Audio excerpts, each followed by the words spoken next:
Saudações. Essas então são orientações básicas sobre hidrocefalias. Nós vamos discutir, ou vocês vão receber orientações sobre as causas de hidrocefalia, sobre o quadro clínico, a avaliação radiológica e o manejo. Para entender essa doença, nós temos que entender a anatomia do sistema ventricular e a dinâmica do fluxo licórico. Temos que entender onde o líquor é produzido e qual é o seu trajeto. Ventrículos laterais, terceiro ventrículo, quarto ventrículo, espaço subaracnoide e estruturas anatômicas que são importantes nesse trajeto, como as forames de Monro, o aqueduto, as aberturas do quarto ventrículo. Temos que entender a produção do líquor. Vocês devem estudar sobre a produção do líquor. Ocorre principalmente nessas estruturas conhecidas como plexo coroide, mas há produção de líquor em outras estruturas, por exemplo, nas células ependimárias. E vocês devem entender também a reabsorção do líquor depois dele atravessar todo o seu trajeto no sistema intraventricular e no espaço subaracnoide. Ele vai ser reabsorvido nas granulações aracnoides para dentro dos seios durais, onde ele vai se unir ao sangue venoso e dessa forma ele é reabsorvido. Então todo esse trajeto, toda essa dinâmica é importante para entender essa doença chamada hidrocefalia. E isso, obviamente, influencia na conduta e no tratamento do paciente. Vocês devem conhecer as imagens radiológicas normais para compreender o que está alterado. Aí vocês estão vendo o trajeto do líquor, estão vendo as estruturas que circundam os ventrículos laterais, o terceiro ventrículo, o quarto ventrículo. Então vocês têm que observar o corpo caloso, estruturas como o tronco encefálico, o cerebelo, os seios durais, os seios venosos durais. Todas essas estruturas elas podem ser deslocadas quando o paciente possui hidrocefalia. Então é importante que vocês reconheçam a anatomia normal nos exames radiológicos para que seja possível o reconhecimento das alterações em pacientes com hidrocefalia. Aí vocês estão vendo uma outra sequência de ressonância em que o líquor ele fica com hipersinal. Essa é uma sequência em T2. Então vocês têm que reconhecer tanto em cortes sagitais quanto em cortes coronais e axiais. É o estudo da neuroanatomia. Vocês devem reconhecer alguns tipos específicos de hidrocefalia. Então vocês devem estudar o conceito de hidrocefalia ex-vácuo, em que ocorre por causa de uma redução do parênquima do tecido nervoso. Então vocês devem estudar a definição adequada de hidrocefalia ex-vácuo. A hidrocefalia é vista nos exames de imagem como um aumento hipertensivo do líquor dentro da cavidade em que ele se encontra. E há alguns sinais radiológicos que nos mostram em que há hidrocefalia. Há pacientes que possuem somente dilatação ventricular. O tamanho dos ventrículos deles são aumentados, mas não há hidrocefalia, não há um aumento da pressão dentro dessas cavidades e há a possibilidade de hidrocefalia ex-vácuo. Alguns sinais vistos nos exames radiológicos nos auxiliam a enxergar se o paciente tem hidrocefalia ou não, dentro do seu contexto clínico. Obviamente, são exames complementares. Então percebam aí o aumento de sinal ou alteração de sinal ao redor das cavidades ventriculares, o balonamento, principalmente dos cornos frontais dos ventrículos laterais, o aparecimento em sequências adequadas, em cortes adequados, dos cornos temporais dos ventrículos laterais, o apagamento de sulcos e giros e entre outros. São sinais radiológicos de hidrocefalia que vocês devem estudar. Existem alguns índices que nos auxiliam a observar se há hidrocefalia ou não. Um desses índices, um exemplo deles, é o índice de Evans, que vocês devem ler o conceito e entendê-lo. O quadro clínico da hidrocefalia, obviamente, varia de acordo com a faixa etária. Existem crianças que até uma faixa etária, as suturas cranianas da calvária ainda não estão completamente fechadas. Existem pacientes idosos em que há uma grande atrofia cerebral, então há mais espaço para ganho de volume nessas cavidades ventriculares até que se desenvolva sintomas. Então, resumindo, os sintomas variam de acordo com a faixa etária. Mas, em geral, são sintomas de hipertensão intracraniana. Em crianças pode ocorrer macrocrania, epilepsia, desmaios, cefaleia, quadros demenciais, vômitos em jatos que estão relacionados à hipertensão intracraniana, alterações visuais. Alguns casos de hidrocefalia com desenvolvimento súbito podem levar o paciente a falecer. Então são vários os quadros clínicos possíveis de hidrocefalia que vocês devem estudar.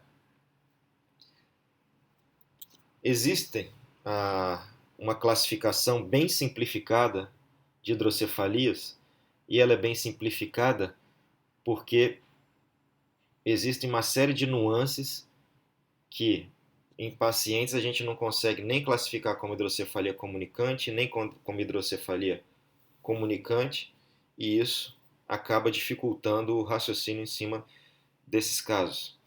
Porém, a classificação entre hidrocefalia comunicante e não comunicante, também chamadas de não obstrutivas e obstrutivas, nos auxiliam a tomar conduta na grande maioria dos pacientes. Por isso é uma classificação muito importante e que deve ser entendida principalmente pelo clínico geral. A hidrocefalia comunicante ou não obstrutiva é aquela que o trajeto do líquor está todo preservado. E a hidrocefalia obstrutiva, obviamente, é onde há uma obstrução no fluxo normal de líquor. E as causas são as mais variadas. E uma causa pode ser responsável tanto por desenvolver uma hidrocefalia obstrutiva e também pelo desenvolvimento de uma hidrocefalia não obstrutiva. Então, o que deve se entender não são as causas específicas quando a gente lida com o caso de hidrocefalia, e sim entender o mecanismo do que está acontecendo para o desenvolvimento da hidrocefalia. Uma meningite pode, por aderência dentro dos ventrículos, vamos pegar a meningite como exemplo, causar tanto hidrocefalia obstrutiva, ou por destruição das granulações aracnoides, ou aracnoides, causar uma hidrocefalia comunicante. Sangramentos agudos podem causar hidrocefalia obstrutiva. No decorrer da doença, uma hemorragia pode causar destruição também das granulações aracnoides e causar uma hidrocefalia comunicante. Então, todos os casos têm que ser compreendidos dentro de um mecanismo causador da hidrocefalia. E não simplesmente meningite vai causar tal tipo de hidrocefalia, sangramento vai causar outro tipo de hidrocefalia, um tumor vai sempre causar hidrocefalia obstrutiva. Não é assim o raciocínio.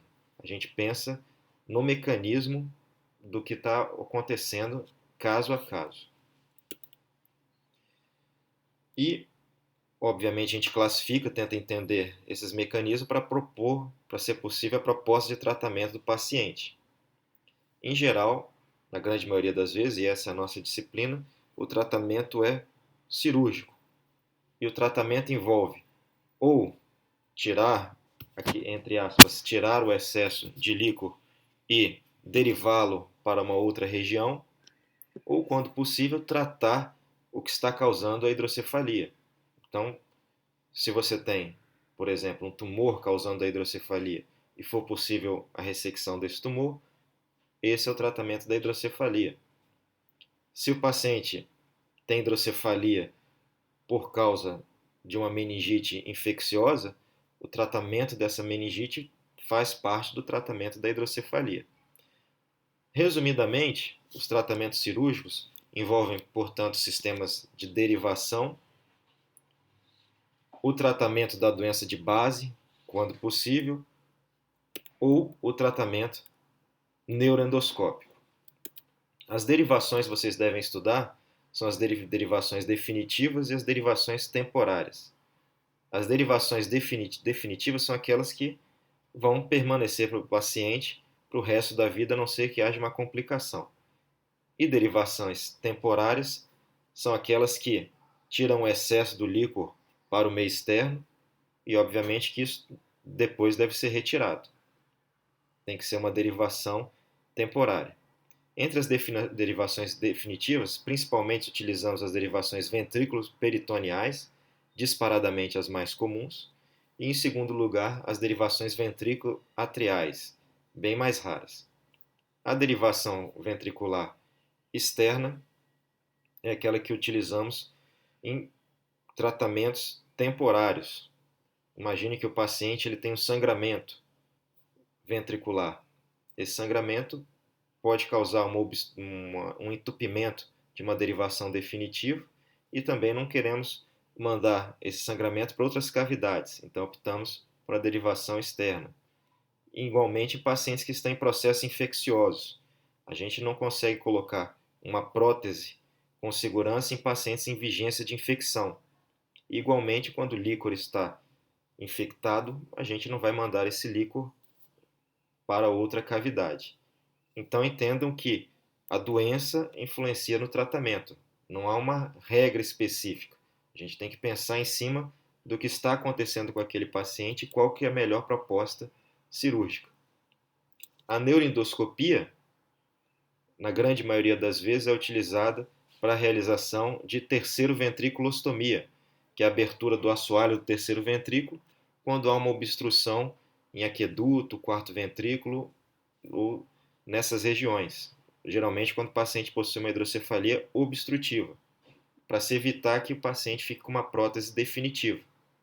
Existem indicações e existem contraindicações, não é uma terapia para utilizar em todos os casos de hidrocefalia obstrutiva. Ela permite, em algumas situações, por exemplo, quando o paciente tem alguma lesão que precisa de biópsia, que essa biópsia seja realizada através desse procedimento. Então vocês devem estudar também sobre a neuroendoscopia, em especial a terceiro ventriculostomia. Então, em resumo, o tratamento vai envolver tratamento da doença de base, quanto possível, sistemas de derivação ou procedimentos neuroendoscópicos.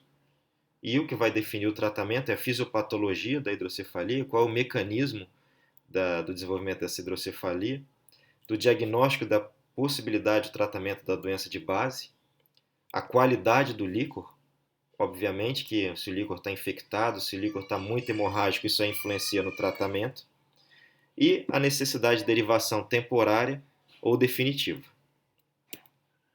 Para encerrar, vocês devem estudar sobre essa doença chamada de hidrocefalia de pressão normal, que é uma entidade pouco conhecida, de uma fisiopatologia de difícil entendimento e envolve uma causa possivelmente reversível de demência. Vocês estudam em neurologia que há as causas de demência reversíveis e não reversíveis. Essa é uma causa reversível, possivelmente, de demência. Ela envolve esse quadro clínico, com essa tríade, e a investigação envolve o exame adequado do paciente, exames radiológicos e testes neuropsicológicos. O TEP-teste é um procedimento em que se colhe grande volume de líquor do paciente e se avalia se esse paciente responde bem a essa drenagem de líquor ou não. Se ele responder bem, com melhora do quadro clínico com essa drenagem de um grande volume de líquor, ele é um candidato a um tratamento cirúrgico, que vai se dar, na maioria das vezes, pela derivação ventrículo peritoneal.